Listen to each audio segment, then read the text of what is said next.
Hello and a very warm welcome. Sebastian Vettel wins his second race of the year and his third at Bahrain, matching Fernando Alonso. You're probably thinking, why is this dickhead doing a race review on a Tuesday?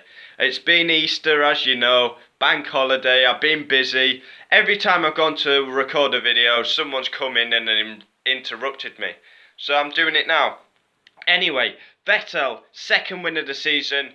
He is his third round Bahrain, matches Alonso for wins round Bahrain. I'll run you down the order and then we'll do every driver on their race. So first we got Vettel, second Hamilton, third Bottas, fourth Raikkonen, fifth Ricciardo, Massa sixth, Perez seventh, Grosjean eighth, Hulk ninth, Ocon 10th, Berline, Kvyat, Palmer. And then we've got the retirement. So we'll start with Vettel, superb by Ferrari. We question their strategic analysis, basically. We question their strategy. That's the word I'm looking for. We question their strategy in 2016. Well, they got it perfect at Bahrain, didn't they? Basically, Vettel starts. He gets in front of Hamilton. He basically follows Bottas till the pit stop and he undercuts the Mercedes. Basically, he pits early and he basically got the undercut on both Mercedes.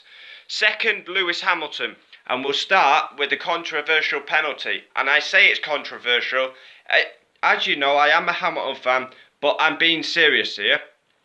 Basically, Vettel's got the jump off the start. He's running in third. And then the safety car comes out. So Bottas pits.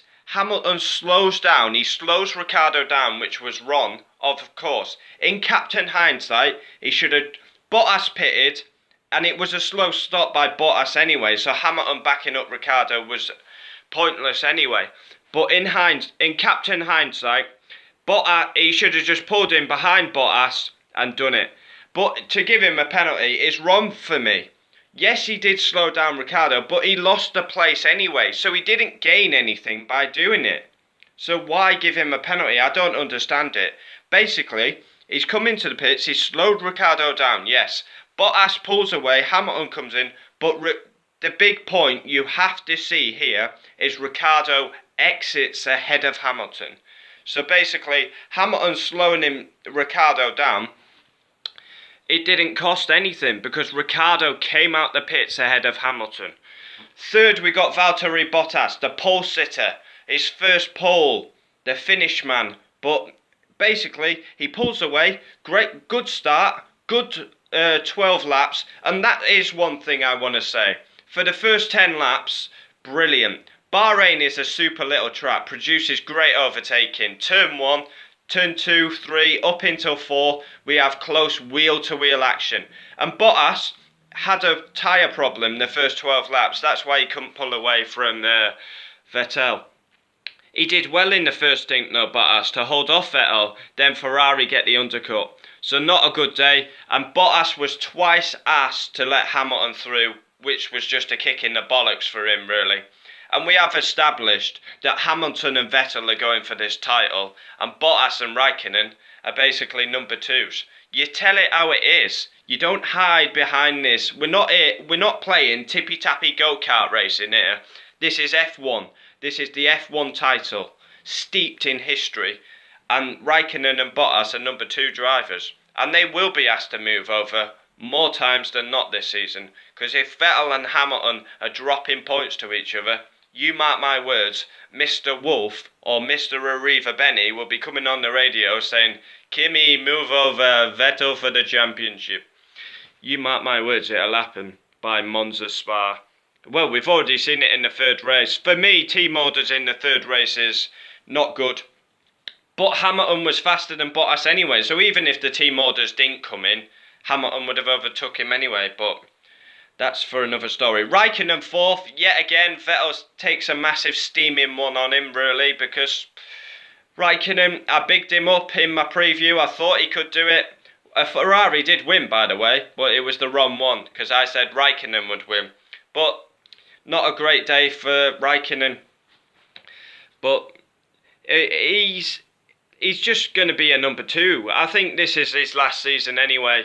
I mean, he goes well round Bahrain, but he didn't have a good start, Raikkonen, and then he was always chasing back through the pack. Ricciardo fifth, Daniel Ricciardo fifth. Max got him off the start. Ricciardo's running round in fifth, it was, and then the stops comes. The safety car comes out. The stops comes. Hamilton slows down Ricciardo. Ricciardo gets the jump. He gets the jump ahead of Hamilton, and basically at the restart, safety car goes in. At the restart, Ricciardo can't get his tyres working. He drops like a stone. Hamilton flies past him. I think it was Raikkonen and Massa flew past him as well. Just couldn't get the tyres going. Massa 6. Not really much to say on Felipe Massa. It's basically the best he can do. If Max doesn't have... We'll get on to Max when we get to the retirements. But if Max doesn't have his problem, Massa's getting 7th. That's the best he can do. It's as simple as that. So I don't really have much to say on Massa.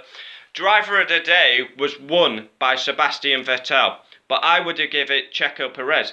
It seems driver of the day is given to a Red Bull, Ferrari or Mercedes driver. Did you know there's 20 drivers on the grid?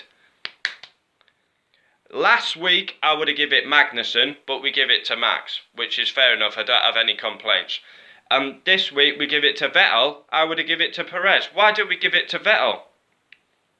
Yeah, he won the race, but what did he... He didn't do anything spectacular, did he? You've got Sergio Perez in a weakened car getting 7th place. For me, Perez should have been driver of the day. Not much to say about Perez, but I've got written here, driver of the day in my opinion. 8th place, Romain Grosjean. Basically, he undercut Hulkenberg in the stops, a bit like Vettel did. Pitted early, got the undercut. Hulkenberg 9th, a decent qualifying by Renault, but their race pace is not that great, but decent points for Renault. Ocon is 3rd, 10th. Basically, Ocon, Australia 10th, China 10th, Bahrain 10th, is 3rd, 10th place of the season. Good points for Force India. Like I say, they've not got the pace, Force India. Verline, and I've been a bit critical of Verline. I think this injury, he's been a bit soft. I mean, he should grow some bollocks, but fantastic. Comes back, first race of the season, and gets 11th. That's a great effort, Pascal Verline. Would have got my driver of the day if he could have got in the points. Kvyat 12th. And Palmer 13th. Not much to say on them two. I do have written down here, Alonso, Palmer, Kvyat, amazing battle. Palmer loses a bit of front wing on the back of Kvyat's car, and basically that must have enhanced him. We didn't see an interview, so I don't really know what happened to Palmer, but he did lose a bit of front wing, and maybe he went in and pitted, and that's why he's literally last. We'll get on to the retirements. I'll leave the McLarens till last. Ericsson, gearbox failure. Not good enough to be in F1, simple as that. I mean, Verline's come back, first weekend, pissed all over him. Max comes out the pits. He's got the jump on both just pulling my shoulders, sleeves up. It's bloody warm today. Max comes out the pits. He's got the jump on the Mercs. And basically, turn 4, touches the brake pedal straight into the barrier. Basically brake failure. As he gets out the car, very annoyed, as you can understand, kicks the barriers. I don't think he would have finished second, if I'm being honest. I think Ferraris and Mercs would have got past. As you saw with Ricciardo struggling to get the heat into the tyres. Magnussen pulls off. So retirements, we've got Ericsson, Max, Magnussen, and we'll get on to the next one. Stroll and Sainz crash at turn 1. Sainz is coming out the pits. Stroll is just doing his normal race. And you've got to feel a bit for Lance Stroll. Technical problem in Australia. Hit by Perez at China, not his fault. And hit by Sainz at Bahrain, not his fault. So he's been hit twice and he's had a mechanical problem. His look's got to change, Lance Stroll. I rate Carlos Sainz, but it's 100. No, it's not. It's 10,000% Carlos Sainz's fault. And he does take a 3-place grid penalty into Russia. I mean, it reminded me a bit of Gutierrez Maldonado in 2014, I think it was, where Maldonado came out the pits, flipped up Gutierrez, but it wasn't as bad, but it was still bad enough to end Straw's race. Yeah, I love Sainz. He's a very underrated driver, but he's 10,000% at fault there. Hold your hands up, say it was my fault.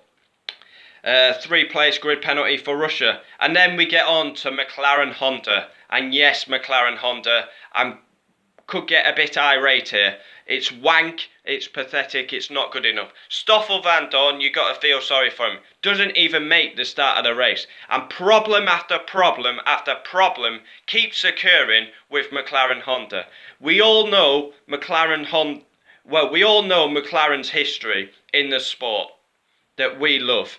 But they have been shambolic, embarrassing, disgraceful, toothless, spineless. It's every single race now. Fernando Alonso, we'll get onto him now, retires, 3rd race of the season. He's not even finished a race this season. No wonder he wants to go to Indy 500, because basically he'll have a nice battle. As I said previous, Palmer, Kvyat and Alonso, they're going hammer and tongue. Alonso's in an underperforming car and he's still fighting tooth and nail. Just a world champion's mentality to keep fighting.